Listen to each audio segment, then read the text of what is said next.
Hello everyone and welcome back to AD education और मैं हूं अमित और आज के इस वीडियो में मैं आप लोगों को फिक्स डिपॉजिट इस जाने माने इन्वेस्टमेंट के ऑप्शन के बारे में बताने वाला हूं। हम जानेंगे कि एफडी में जो इन्वेस्टमेंट करते हैं लोग, लाखों लोग इसमें इन्वेस्ट करते हैं, क्या वो करना सही है? इसको मैं आपको 4 पॉइंट के ज़रिए समझाऊँगा कि इस इन्वेस्टमेंट ऑप्शन में, इस निवेश के विकल्प में जो लाखों लोग यूज़ करते हैं, क्या निवेश करना सही है और किन्हें करना चाहिए? क्या इसके बेनिफिट हैं और क्या इसके नुकसान हैं? वो सब आप वीडियो में जानेंगे। तो एक नॉलेजफुल वीडियो होगा और इसी तरह के और भी कई टॉपिक्स मैं आप आगे आपसे शेयर करने वाला हूँ। तो आप लोग अगर चैनल पर नए हों तो सब्सक्राइब कीजिए। जो पहले से चैनल से जुड़े हुए हैं, वो इस तरह के टॉपिक्स को भी ज़रूर जानिए, आप लोगों के काम आएँगे। आप चाहे सैलरीड पर्सन हो या बिज़नेसमैन हो या कोई भी हो, स्टूडेंट हो, anyone can know this topic. आप सब लोग जान सकते हैं और लोगों को बता सकते हैं। तो लेट्स सी कि फिक्स्ड डिपॉज़िट जो सबसे ज़्यादा यूज़ किया जाता है, काफ़ी लोग देश में यूज़ करते हैं, आखिर इसमें हम क्या चेक करेंगे?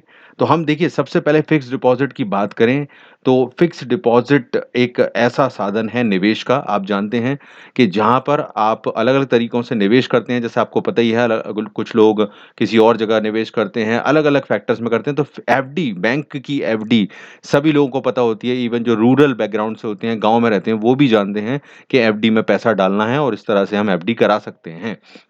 तो एफडी अलग-अलग तरह के टेन्योर के लिए होती है, 1 साल, 2 साल, 3 साल, 5 साल, पर हम मैक्सिमम लेके चलें तो 5 साल के जो एफडी है उस पर काफ़ी बेनिफिट जो आपको मिलते हैं, उसको ही हम लेके चलेंगे।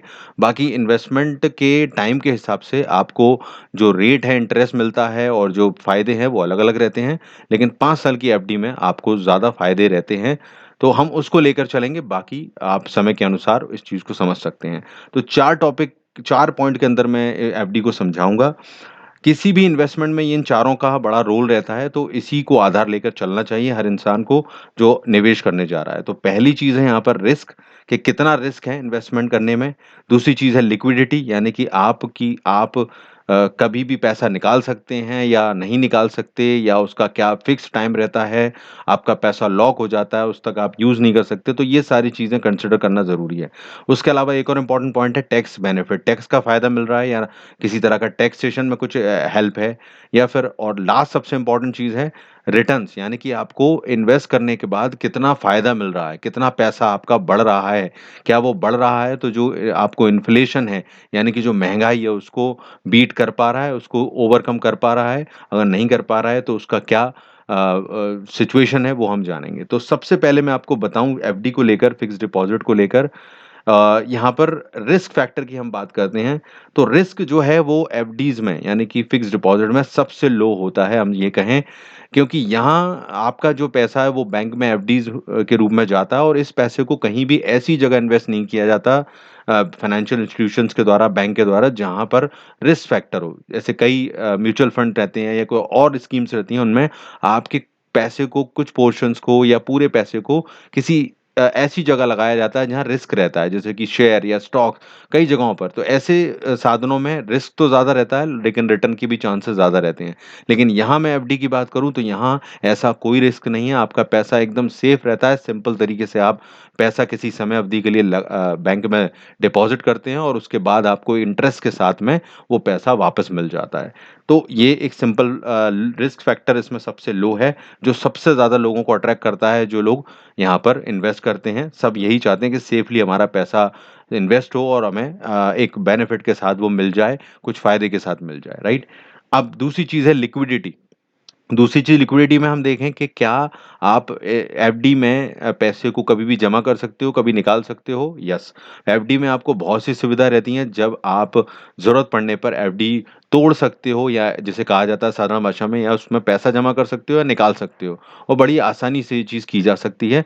तो इसमें बहुत हार्ड एंड फास्ट रूल्स नहीं रहते, इसलिए लोग उसको यूज़ करते हैं कि ज़रूरत पड़ने पर हम पैसे को निकाल लेंगे और उन्हें ये सही लगता है। इसके अलावा टैक्स बेनिफिट की बात करूँ एफडी में, तो अगर आप 5 साल के टेन्योर के लिए, 5 साल की अवधि के लिए इन्वेस्ट कर रहे हैं एफडी में, तो 80C के अंतर्गत आपको टैक्स की जो रिबेट है, छूट मिलती है, जिससे आप टैक्स में बेनिफिट ले सकते हैं। जितना अमाउंट जो रहता है वो 1.5 लाख तक आप इसमें कर सकते हैं। 1.5 लाख तक की जो छूट आपको टैक्स में चाहिए, वो यहाँ से ले सकते हैं इन्वेस्ट करके, ओके। इसके अलावा यहाँ पर एक चीज़ है कि यहाँ पर जो इंटरेस्ट होगा, ये आपको ध्यान देने वाली बात है। कि जो आप इन्वेस्ट करेंगे इसमें यहाँ पर उस पर जो ब्याज मिलेगा, यानी कि एफडी में आपने पैसा लगाया और आपको उस पे जो ब्याज मिला, वो ब्याज टैक्सेबल है, यानी कि उस पर टैक्स लगता है। ठीक है? तो 5 साल की अवधि में जो पैसा लगाया उस पे तो आप टैक्स छूट ले लेंगे, लेकिन यहाँ पर जो ब्याज मिलेगा उससे कमाएँगे आप उस एफडी से, वो टैक्सेबल होगा, उससे जो कमाई होगी वो टैक्स लगेगा उस पे। तो ये एक सबसे इम्पोर्टेंट चीज़ है जो सबको समझना चाहिए। इसके अलावा रिटर्न्स की मैं बात करूँ, यानी कि आपको कितना पैसा का फ़ायदा होगा, तो देखिए यहाँ पर रिटर्न्स की अगर मैं बात करूँ तो जब आप पैसा यहाँ पर इन्वेस्ट करते हैं, तो जो एफडी की रेट अलग-अलग होती रहती हैं, आपने भी देखा होगा यहाँ पर। लेकिन अगर हम नॉर्मल देखा जाए तो अभी के सिनेरियो को भी ले लें तो आपका जो रिटर्न है वो कभी भी 6-7% 5-6-7% अगर अगर बैंक 7 या 8% भी दे रहा है, तो बिकॉज़ क्योंकि इंटरेस्ट पे आपको यहाँ पर टैक्स लगता है, तो टैक्स लगने की वजह से, टैक्स कटने की वजह से आपका जो रिटर्न है वो 5 या 6% तक ही र सिमट जाता है। तो अगर उस पर्पज़ से देखा जाए रिटर्न के पर्पज़ से, तो अगर महँगाई आज के हिसाब से देखें तो लगभग ये महँगाई के बराबर ही आपको या थोड़ा बहुत कम भी पड़ जाता है आपको रिटर्न मिल पाते हैं। तो इसका मतलब ये महँगाई को बीट करने के लिए महँगाई जो चलती है 6-7% या जो भी हो, आज आप इंटरनेट पे सर्च करेंगे, तो उसको अगर बीट नहीं कर पा रहा है आपका इन्वेस्टमेंट, तो उसे हम एक सही इन्वेस्टमेंट नहीं कह सकते या ठीक-ठाक इन्वेस्टमेंट कहेंगे, क्योंकि यहाँ आपका पैसा बढ़ेगा नहीं, जो है वैसा ही रहेगा, क्योंकि आप सिर्फ महँगाई के बराबर आपको रिटर्न जो मिल रहा है, तो पैसे में एक्चुअली बढ़ोतरी नहीं हो रही है और हम निवेश इसलिए करते हैं, ताकि हम जब पैसा लगाएँ तो हमें महँगाई के हिसाब से हमारा पैसा बढ़े, जिससे कि आगे आने वाले सालों में हमारे साथ पास इतना पैसा हो जितनी की महँगाई दर उस समय चल रही होगी और हम उसको आसानी से हैंडल कर पाएँ, उसको झेल पाएँ। तो ये उस पर्पज़ से ये यहाँ पर पीछे हो जाता है कई जगह पर। तो ये चीज़ आपने समझी। अब यहाँ पर इम्पोर्टेंट ये है कि क्या एफडी एक अच्छा इन्वेस्टमेंट ऑप्शन है या है तो किसके लिए? तो देखिए एफडी जो इन्वेस्टमेंट ऑप्शन है वो सालों से यूज़ हो रहा है और अपनी कैटेगरी में देखा जाए तो एक सेफ इन्वेस्टमेंट है। तो इन्वेस्टमेंट कोई बुरा नहीं है, लेकिन यहाँ पर उन लोगों के लिए बिल्कुल अच्छा नहीं है जो चाहते हैं कि उनका पैसा बढ़े और उनको अच्छे रिटर्न्स मिलें। क्योंकि आप जब महँगाई से 2 या 3% ज़्यादा रिटर्न पाते हैं, जैसे कि 7% अगर महँगाई चल रही है, तो अगर 8, 9, 10 जितना 10 तक भी जाएँगे तो वो ज़्यादा बेटर है। तो इतना रिटर्न आप कहीं से ले पाते हैं या आप जब पैसा जमा करते हैं उस पर आपको इंटरेस्ट मिलता है, उससे इंटरेस्ट से कमाई होती है उस पैसे को रखने से, तब आपका वो इन्वेस्टमेंट एक रिटर्न के पर्पज़ से अच्छा माना जाता है। तो ऐसे लोगों के लिए ये बिल्कुल ठीक नहीं है। ये एफडी जो है वो उन लोगों के लिए ठीक है, जो कि बहुत ज़्यादा ज्ञान नहीं रखते हैं, नॉलेज नहीं रखते हैं इन्वेस्टमेंट के बारे में। उन्हें म्यूचुअल फंड्स एंड और जो स्टॉक्स हैं या इक्विटीज़ हैं, एसआईपीज़ हैं, इनके बारे में नहीं पता है, जो और भी कई ऑप्शंस हैं, जिनमें आप अच्छा पैसा कमा सकते हैं, अपना पैसा इन्वेस्ट करके और अच्छा इंटरेस्ट पा सकते हैं, रिटर्न पा सकते हैं, अच्छा रेट मिलता है वहाँ पर। लेकिन काफ़ी लोग इसके बारे में जानते नहीं हैं, हमारा देश में काफ़ी लोग रूरल इलाकों में रहते हैं या उतनी नॉलेज नहीं रखते हैं अगर शहरों में भी रहते हैं। तो ऐसे लोगों के लिए जिनको नॉलेज कम है और जो लोग रिस्क कम लेना चाहते हैं, सीधे-साधे तरीके से चलना चाहते हैं कि बस उनका पैसा जितना है उतना रिटर्न देता रहे, ऐसे लोगों के लिए ही ये बेटर है। पर मेरे अकॉर्डिंग यहाँ पर और सभी लोगों के लिए बेस्ट ये है कि अगर आप कहीं भी इन्वेस्ट कर रहे हैं, तो आपको जो रिटर्न है वो हमेशा महँगाई से 2-3% ज़्यादा मिलना चाहिए। तब ही वो आपका पैसा उस हिसाब से बढ़ेगा जो आपको फ्यूचर में आपकी ज़रूरतों को पूरा पड़ने के लिए काफ़ी हो पाएगा। तो ये ऐसे लोगों के लिए ठीक-ठाक ऑप्शन है, जो रिस्क नहीं लेना चाहते और सिंपल पॉइंट टू पॉइंट चलना चाहते हैं।